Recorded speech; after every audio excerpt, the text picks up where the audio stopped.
This may surprise a lot of people because they seem to have gotten really mad that I did not really like the design of the Mars 270s. Oh yeah. I just don't like those. I think that they're ugly, but it's just my thoughts, right? But these, I actually like these, man. Like these are kind of dope.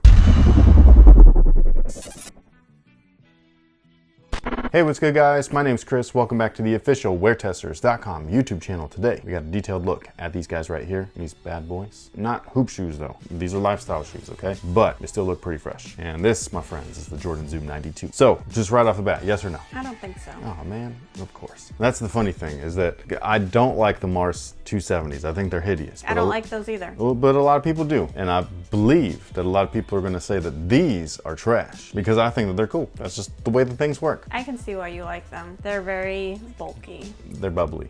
They're very 90s. They are so 90s. I think that the way that they blended these shoes together just kind of works. The weird thing, though, is that I don't see a lot of what they say that they put in there other than the Jordan 7. Can you give me a rundown of what I'm supposed to be seeing? 3 shoes, Air Jordan 7, Nike Air Max 180, and then the Air Force 5. Those are the 3 models that have kind of subtly blended their way in here. The only one that I truly see is the 7s because it's right here on the toe, right there on the heel, the neoprene-ish tongue and all that stuff, but everything else, totally, I don't see it, man.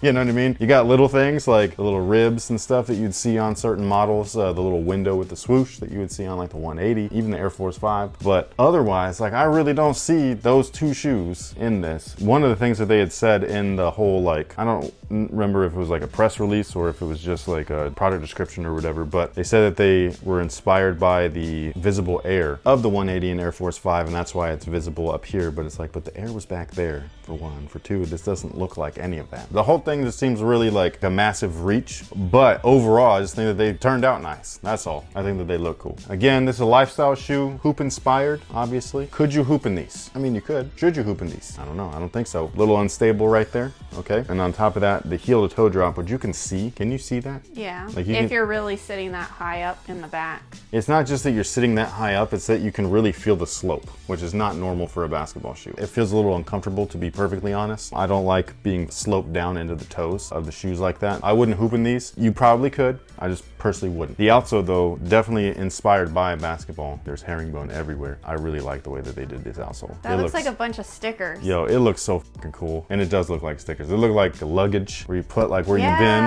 You know what I mean? It just looks cool, man. Like I really like this. I like the colors that they chose. I like the design. I like everything. I like this. I love the big old zoom right there. The one weird thing, though, is that it says TGAOAT, the greatest athlete of all time. That's a statement, the greatest athlete of all time. I mean, he's the greatest basketball player, but is he the greatest athlete? I think that's Simone Biles. I don't know. I'm just saying, like, how do you define that? He did play baseball fairly well, but can he play football? Can he shot put? Can he, whatever that sprinting thing is, like there's all kinds of sports. Can he do the javelin? You know what I'm saying? So is he the greatest athlete of, that's a statement. That's a big statement, man. I'd like to know, because archery is a sport too. Can he shoot a bow and arrow? I don't know. I think all of these athletes who are bigging themselves up should go on like Gladiator or something. Do you remember American Gladiator? Yeah. Yo, I love that show. That show was awesome. I'd be totally down if that came back. But right, you want to say you're the best of the best? Let's have you run through obstacle courses while things are being shot at you. Right, like giant tennis balls, you know what I mean? Coming at you at 30 miles an hour. Yeah. But or no, Wipeout. Let's send them all on Wipeout. I don't know if that tests athletic ability, or maybe it does, because you got to be mad coordinated for that. You know what I mean? It's just a really weird statement because, like, can he beat Michael Phelps? To me, the greatest athlete means like you can just drop him in any situation and he'll whoop your ass. And I don't think that, you know. Well, I think that's what like decathlons are for. That's what I'm saying though. So is he? I just, and I love MJ, man. You guys already know. I love MJ. He's the greatest to me of all time as far as basketball, but greatest athlete. That's a statement. You let me know. Could he beat Michael Phelps? I don't think so. Could he beat Wayne Gretzky? I don't think so. It seemed like he could have potentially, had he kept going with it, beat baseball guys. But like Mike Tyson's coming back. Could he beat Mike? No. I feel bad for Roy Jones Jr. I think that was going to get knocked out. Jordan Brand athlete, by the way. All right, back to the shoe. Now the midsole itself, I don't know what type of foam it is. All I know is that this stuff feels nice and fluffy. It's got a nice bounce to it, super comfortable. However, the zoom pods underneath, which is like the main feature, kind of subdued unless you really push on this side. And that's what I mean by it might be unstable for basketball. If you're running, you go and hit like a jab step to then step back, you might collapse the bag a little bit. There's no moderator plate or anything like that to keep it all stable. So that's the part where I'd be like a little bit sketchy, besides the heel to toe drop. The sculpting though of this midsole is just awesome. This screams Air Jordan 7 times dad shoe times 90s all day. And it just looks cool. This though, it says Air on the back. We talked about this in the Zoom Freak 2. Normally when Nike or Jordan labels portions of the midsole, it's to depict like what's in there. There's no air in the heel. It's just the forefoot Zoom Air. There's no technically air in there other than the Zoom Air. Excuse me, sir. It's Air Zoom. That's the funny thing is that they put Zoom Air. Shut up! Yeah, dude. and that's where I'm kind of like, yo, because this is like an older logo. Like this from the 90s. So this is like post Air Jordan 7 era, because none of the shoes that make up this shoe have Zoom Air in them. It was all just air. So I understand the usage of that, but it does not tell the current story, which is there is no air in here. There's only Zoom Air, which is technically air, but still it's not air. But yeah, I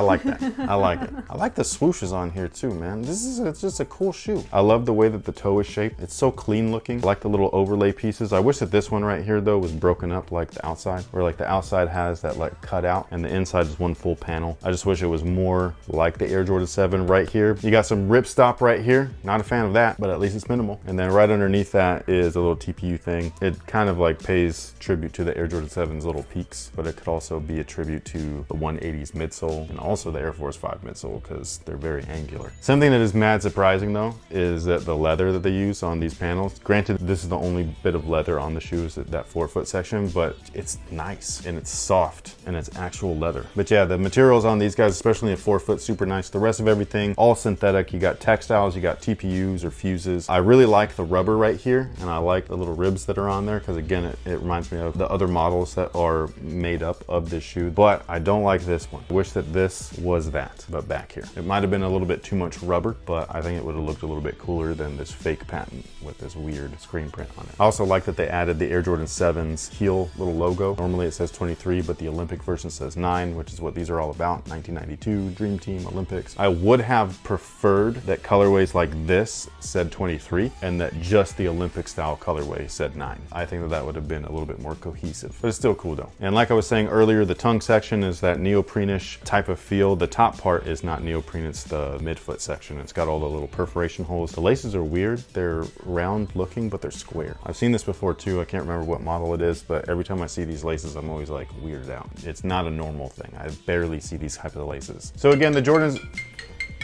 my bad. Hold on one second, guys. Yo, what up, Leak? You got these in too? In a different color. Really? Did you want to talk about them real quick? Cool.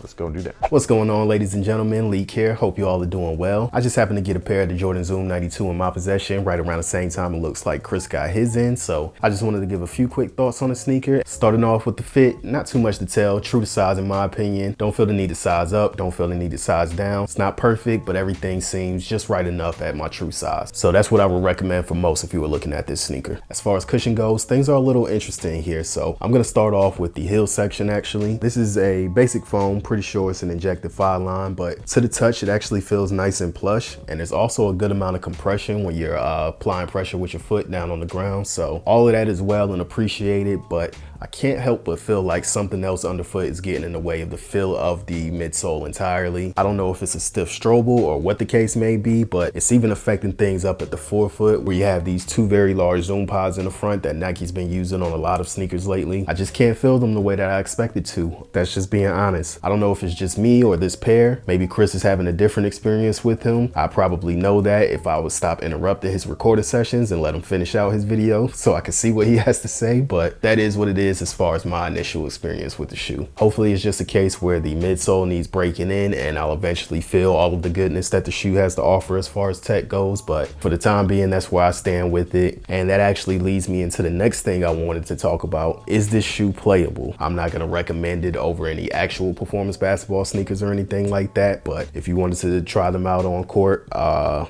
mean, I think that they're capable of handling it. And that actually brings me to a question that I wanted to ask you all, because after talking talking with some of the guys on the WearTesters team. I'm wondering if this is a controversial opinion, but I think tech-wise, even how these feel right now, I think I prefer to play in these over the Air Jordan 7.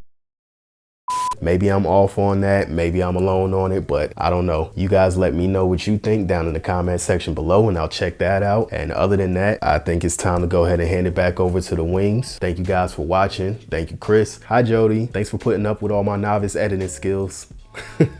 You all take care, and until the next one, Leak out. So again, this is the Jordan Zoom 92. I think that these are a dope new model, but it's a lifestyle model. It's not a hoop shoe. Could you hoop in it? Sure. Should you? I just don't think so. I wouldn't recommend it. It's not a hoop shoe. For $150, should it be a hoop shoe? Yeah, it should be. They should have some kind of something in there, you know what I mean, besides the Zoom. Because $150 is expensive for a lifestyle only shoe. Have you met your Air Max 95s? The premiums, the premium felts.